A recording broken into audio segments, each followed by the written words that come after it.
Development है अफ़गानिस्तान के हवाले से, और अफ़गानिस्तान में कुछ भी हो रहा हो तो उसका असर उसका इम्पैक्ट जो है डायरेक्टली और इनडायरेक्टली पाकिस्तान के ऊपर होता है। इस वक़्त हमारे ताल्लुकात कुछ ज़्यादा अच्छे नहीं चल रहे हैं।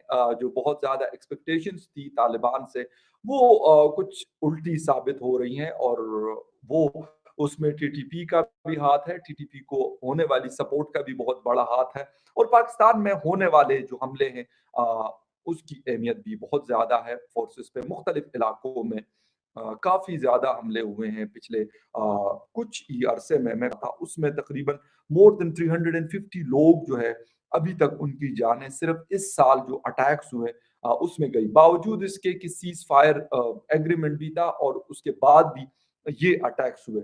लेकिन अब दाइश की भी बात हो रही है, और ये बात बहुत इम्पोर्टेंट है।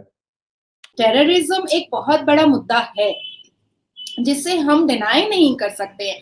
और आज देखिए उसी की वजह है कि रशिया है, ईरान है, या जितने भी मैंने तजिकिस्तान के बारे में बात किया, उज़्बेकिस्तान के बारे में बात किया, इन लोगों को भी जो आसपास के हैं इनको भी कहीं ना कहीं खतरा है कि भाई ये जो तालिबानी लोग हैं, ये जो टेररिज्म वाले लोग हैं, ये जो टेररिस्ट अटैक करते हैं, ये जिस तरह से मतलब ग्रम्पलिंग फाइट नहीं कहेंगे, वी कैन से कि इनके हाथ में बड़े बड़े हथियार होते हैं, जो हमने कई बार देखा है, न्यूज चैनल्स पे भी देखा है। तो ऐसे लोगों को देश के लिए, कंट्री के लिए, ऐसे लोगों को बॉर्डर के लिए, ऐसे लोगों को वहां के देशवासियों के लिए बहुत बड़ा खतरा होता है। तो उस कॉन्टेस्ट में हिंदुस्तान ने एक बहुत बड़ा जिसे कहते हैं कि नेशनल सिक्योरिटी एडवाइजर्स का एक कॉन्फ्रेंस मुनक्किद किया न्यू दिल्ली में, और उसका जो मेन एजेंडा था वो यही था कि जो terrorist networks in Afghanistan a matter of concern, ये अजीत डोवल साहब कह रहे हैं जो चेयर कर रहे थे इस मीटिंग को, और बहुत सारे लोगों को उसमें बुलाया गया था।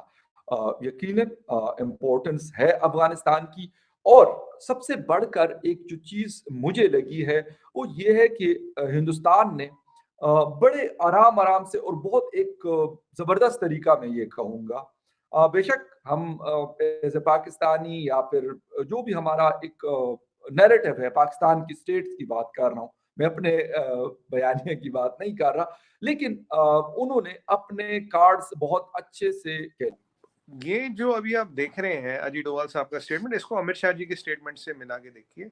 कुछ दिन पहले no funds for terror, no money for terror एक हमने कॉन्फ्रेंस बुलाई थी, और करीब 103 कंट्रियों ने अपने रिप्रेजेंटेटिव भेजे थे। क्योंकि देखिए हम इंटरनेशनल स्टेज पे ये बिल्कुल साबित कर चुके हैं, टेररिज्म और टेररिज्म को फंड देना या टेररिज्म को सपोर्ट करना टेररिज्म ही है। पहले क्या होता था ना, इन सब चीजों को अलग अलग देखा जाता था। भाई ये टेररिस्ट है, पाकिस्तान टेररिस्ट बनाता, कोई बात नहीं, पर जो इसमें पैसा लगाता है वो भी उतना ही काम करता है। जो इनको सपोर्ट करता है, जैसे चाइना जो टेक्निकल फोल्ड वोल्ड डालता रहता है इधर उधर, वो भी टेररिस्ट ही है। क्योंकि टेररिस्ट को बढ़ाकर हथियार देने वाले टेररिस्ट नहीं, जो उसको पैसे देता है और जो उसको सपोर्ट करता है वो सारे टेररिस्ट है।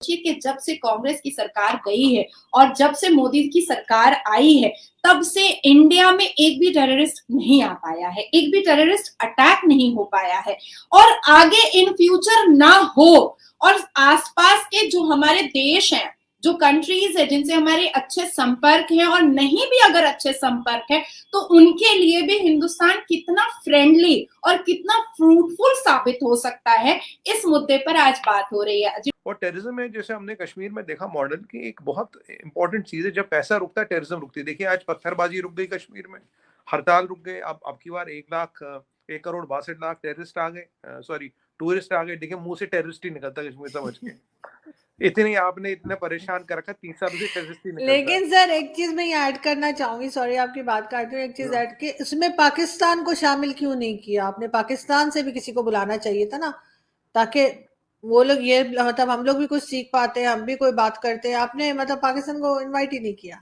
ये ईरान इराक ने बहुत अच्छे से उनको मतलब कन्फ्रंटेशन में एक्सेप्ट किया है, बहुत हैप्पीली इन चीजों को कहा है कि हम सिटीजन के लिए वहां पर काम करेंगे। जो लैंडलॉक किया गया था अफगानिस्तान में, वो दोबारा कभी कहीं पर ना हो। इवन अफगानिस्तान को भी उस जहन्नुम जैसे सिनेरियो से कैसे निकाला जाए, उन चीजों पर भी बात चल रही है, डेवलपमेंट के बारे में बात चल रही है। तो ये बहुत बड़ी चीज है, बहुत बड़ी बात है हमारे लिए। सेंट्रल इशू इसमें जयशंकर साहब का अपना रोल होगा, नरेंद्र मोदी जी का अपना रोल होगा, लेकिन अजीत डोवल साहब क्योंकि वो नेशनल सिक्योरिटी एडवाइजर, एक बहुत अहम पोजीशन उनके पास मौजूद है।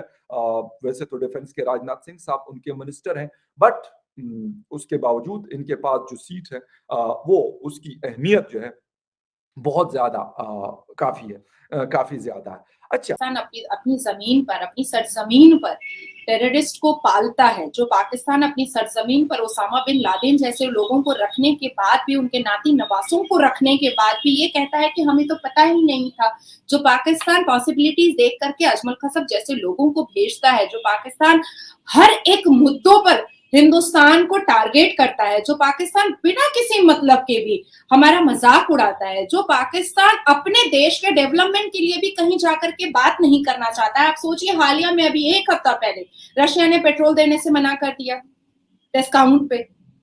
वहीं पर G20 प्रेसिडेंसी पे जो बिडेन ने कहा कि मेरा फ्रेंड है मोदी जी। बड़े बड़े हमले और ड्यूरेंट लाइन का इशू इतना ऊपर आता है, इतना जिसे कहते हैं कि उसमें गर्मा गर्मी पैदा होती है, इसका जवाब अभी तक वैसे कोई भी नहीं दे रहा। वो मेरे फ्रेंड है और मैं उनको हर एक स्टेप पर हेल्प करूंगा, मैं उनका सपोर्टर बनूंगा, मैं उनको सपोर्ट करूंगा, इंडिया के क्लाइमेट को लेकर के, इंडिया के फूड को लेकर के, या इस पूरे 20 ऐसे कंट्रीज हैं जो इकोनॉमिकल बहुत ग्रोथ कर रहे हैं, ऐसे लोगों को लेकर के हम लोग काम करेंगे। तो उसमें भी पाकिस्तान बीच में नहीं आया, पाकिस्तान का को काउंट ही नहीं किया गया। कहीं ना कहीं पाकिस्तान का ईगो प्रॉब्लम है, कहीं ना कहीं पाकिस्तान ये मानने को तैयार ही नहीं होता है कि हम अपने ईगो को अगर साइड करके सिर्फ डेवलपमेंट की तरफ देखें तो शायद हमारा भी भला हो जाएगा। वहां पे टेररिज्म खत्म हुआ कि हुर्रियत की दुकान बंद हो गई, पैसे बंद हो गए, सब खत्म हो गया, एकदम शांति आ गई, टूरिस्ट भी आ रहे, सब कुछ आ रहा, हजारों करोड़ की इन्वेस्टमेंट भी आ गई वहां पे। क्या हुआ? टेरर फाइनेंसिंग बंद हुई, और ये हुर्रियत का तो उसमें सीधा सीधा रोल है, करते ही ये काम थे बेचारे, इनकी दुकान ही इस बात पे चलती थी। अब आप देखिए, आपने कहा पाकिस्तान को क्यों नहीं बुलाया, आप वही वाली बात कहते हैं आरजू जी, आप ही दर्द बेचते हो, आप ही दवा बेचते हो, तो किसको बुलाया? आपके लिए तो कॉन्फ्रेंस की और आप ही को बुलाए। देखिए, ऐसा नहीं है कि आज उज्बेकिस्तान के मुसलमान हैं या माइनॉरिटीज हैं, उनको बहुत बुरा लग रहा होगा कि अरे मोदी तो हिंदू है, वो तो राम भक्त है, इन सारी चीजों को हमें नहीं देखना है। देखिए, मुसलमान होना कोई तीर मारने वाली बात नहीं है। 2 मुसलमान माँ बाप होंगे तो मुसलमान बच्चा ही पैदा करेंगे, कोई और बच्चा नहीं पैदा कर देंगे। जो दलित माँ बाप होंगे तो दलित बच्चा होगा, पठान माँ बाप होंगे तो पठान बच्चा होगा। पाकिस्तान के मुसलमानों के अंदर एक घमंड है कि हम मुसलमान हैं। आपका घमंड ये आपके अचीवमेंट से देखा जाता है, आपके आइडियलिस्टिक से देखा जाता है, आपके ह्यूमैनिटी से देखा जाता है, आपने क्या अचीव किया है, आपके बिहेवियर, आपके नेचर, आपके सोशल वर्क से देखा जाता है, आपका इंसानियत। ये क्या है? हम मुसलमान हैं, हम बहुत घमंडी हैं, व्हाट इज दिस? ये करो कि हमारी क्या पॉलिसी है अफगानिस्तान के हवाले से। वैसे तो इस वक्त अगर मैं आपको बात बता दूं कि दाइश ने बहुत ज्यादा अपने पंजे गाड़े हुए हैं, और शायद अफगानिस्तान में उनका जो जिसे कहते हैं कि इतना इंटरेस्ट ना हो, उनका जो मेन इंटरेस्ट है दैट इज पाकिस्तान। ये हम नहीं मानेंगे। आज इतनी सारी मुस्लिम कंट्रीज है, ईरान है, इराक है, रशिया है, सारी कंट्रीज, उज्बेकिस्तान है, चकिस्तान है, हर कोई हिंदुस्तान के बगल में बैठने को तैयार है। जो बिडेन है वो मोदी जी को अपना दोस्त बोलते हैं, माय फ्रेंड मोदी बोलते हैं। तो अब वही वाली बात हुई, आपको बुला के आप ही की बुराई करे, ऐसे थोड़ी होता है, ये सभ्यता थोड़ी ना है कि आपको बुला के आपकी बुराई की जाए। एक बात बताइए, जो नो मनी फॉर टेरर था उसमें अमित शाह जी ने बिल्कुल ये कहा, और उन्होंने कहा जो अफगानिस्तान में चीजें हो रही है वो कंसर्न है। और हम और आप तो कई बार बात कर चुके, देखिए तालिबान के इंटरनेशनल कंसोर्टियम ऑफ जहाज है, 20-30 ऑर्गेनाइजेशन इनके अंदर है, आईसिस है, आईसिस के हैं, लश्कर तोयबा है, जोश मोहम्मद है, कौन सी ऐसी आतंकवादी संस्थान दुनिया का है, मुस्लिम ब्रदरहुड, सब अफगानिस्तान में बैठे हैं। सारी चीजें नहीं है, इसीलिए ये थ्रेट बहुत ज्यादा तेजी से बढ़ता जा रहा है, और कहीं पे और बढ़े या ना बढ़े, लेकिन पाकिस्तान की तरफ पाकिस्तान मैं ये आपको बता रहा हूँ कि पाकिस्तान इनके निशाने पर है। मस्जिद को जो है वो डिमोलिश किया गया, उसकी जगह राम मंदिर बन रहा है। तो आप क्या समझती हैं, इवन के जो अतुल वाजपेयी हैं, उन्होंने भी ये कहा था कि जो बाबरी मस्जिद को डिमोलिश किया गया ये ब्लैक डे है इंडिया की हिस्ट्री में। तो आप अफगानिस्तान में भी जगह मिली, चलो आप पाकिस्तान में तो कहीं हद तक आप कंट्रोल भी कर लोगे, कुछ कर भी लोगे। अफगानिस्तान में कौन किसको कंट्रोल करेगा? मतलब the cattle is calling the sheep black, कौन किसको कंट्रोल करेगा? सब वही है। आपने देखा लेडीज की कैसे हत्या हो रही है, आपने देखा बच्चियों के साथ क्या हो रहा है, लड़कियों का स्कूल जाना फिर बंद हो गया, राइट? तो और अब तो फुल फ्लेजेड वॉर भी आपके साथ शुरू कर दी उन्होंने, तो सारे सीज फायर वायलेट कर दिए।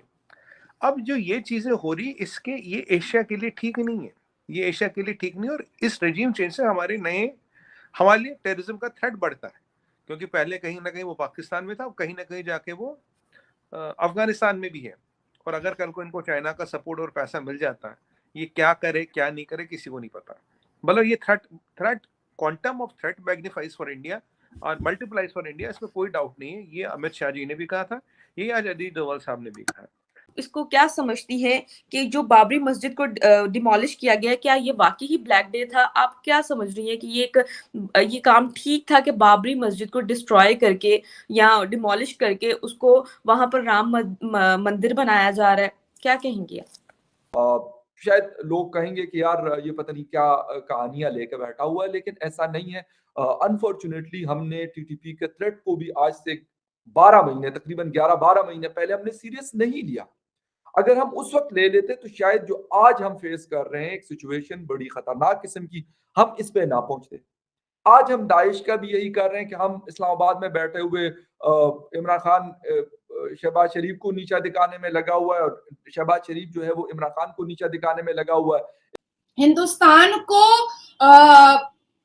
मतलब डोमिनेट करने में जो वक्त वो बर्बाद कर रहे हैं, हिंदुस्तान को नीचा दिखाने के लिए जो वक्त वो बर्बाद कर रहे हैं, उसमें उनका ही नुकसान हो रहा है। क्योंकि हिंदुस्तान ने अब सोच लिया है कि हमने तो चांद छूना है, हमने तो आसमान पे चढ़ना है। हिंदुस्तान ने अब माइंड मेकअप कर लिया है कि इकोनॉमिकल ग्रोथ करना है, हमको इकोनॉमिकल ग्राफ बढ़ाना है।